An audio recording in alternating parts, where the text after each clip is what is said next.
Denver's had a good used bookstore scene for a long time, and I guess the heyday was before all of our times. Back in the 70s. I had never even been to Denver, but there was like a book row on East Colfax, I believe. So I don't know, because I tend to think of small press and zine culture as kind of coming up in the 80s, but there were a lot of precursors to that, and there may have been a lot of support for that. So I shouldn't say that Kilgore was any kind of pioneer necessarily, but it was definitely a place where suddenly people like Noah Van Sciver had a place to like creep in and sell their little $2 hand-stapled black and white comics. And, it was not only a place that would put them on the shelf, but a place that would talk to the artists and encourage the artists and be excited for what they were seeing. And that was Dan Stafford especially, just really had that gift. Its first day with the doors open for business was June 1st, 2008. It was opened by Dan Stafford and Luke Janes. And they were hanging out at Gabor's a lot back then. They used to apparently walk down and ask Dwayne, who they knew, one of the owners of the record store, Wax Tracks. They would come down and say, Dwayne, we want to open a bookstore. We rent us that little space that is sitting empty. And he'd go, oh, okay, well, let me talk to the Stid, his partner. And he would kind of put him off that way. And I know this to be a fact about Dwayne. He likes to put people off that way. But then I got Dwayne's side of the story, and he's like, yeah, every time those guys would show up talking about opening a bookstore, they were half tight and they'd had too much to drink, and I didn't take them seriously. So finally, I guess they pestered him enough, and he started renting the space to him cheap, which, is how Kilgore has stayed in business so long. Wax Tracks has been our landlord and been really good to us. Luke had been working at Capitol Hill Books. Dan was really into books and zines, zine culture and comics. Luke was especially into sci-fi, and they just kind of brought their interests together and opened a great little 800 square foot shop. Maybe about 2011 or 12, Dan and his family moved to Washington, D.C. Dan, who ran for city council here in Denver, has always been into politics and was kind of happy for the move, I think. Stayed in partnership with Luke, but Luke pretty much took over all the day-to-day grind of operating the bookstore at that point. Dan was working on putting out a few comics and things at that point.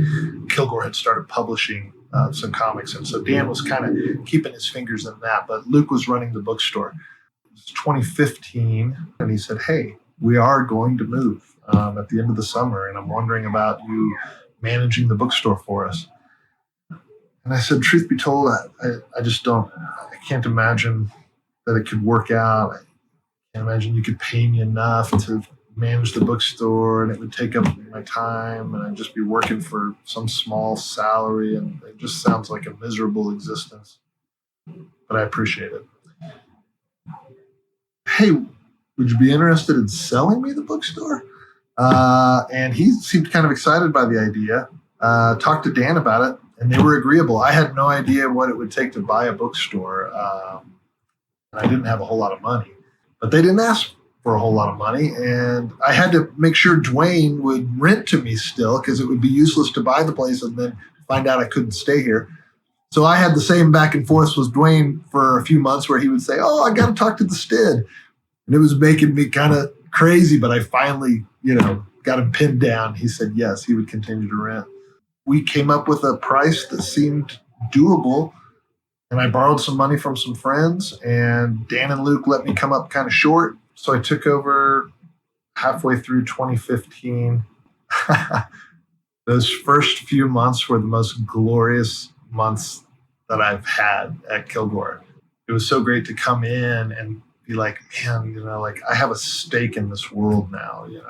I had come to this from waiting tables, and I've had varied careers, but it was so nice to have something to call my own. I was like, man, look at this.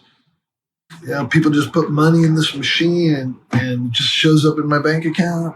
This is great. I've got this inventory and I'm buying a few more books, and man, things are going great.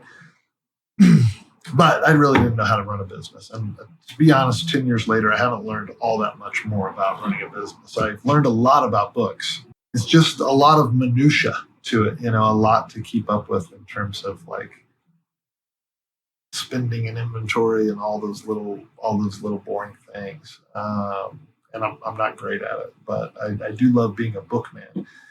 We're such a small space, and we really carefully collect and select what goes in here. We have The Great Gatsby or whatever for somebody who wants that, but then we also have maybe a book on Civil War medical photography or a history of dentistry, oddball stuff, little paperback sci-fi that was never printed in any other manner but a little paperback, and we've got a copy of it. So it's the stuff that you can't find at Barnes and Noble. You can find it on the internet, but what's the joy in that?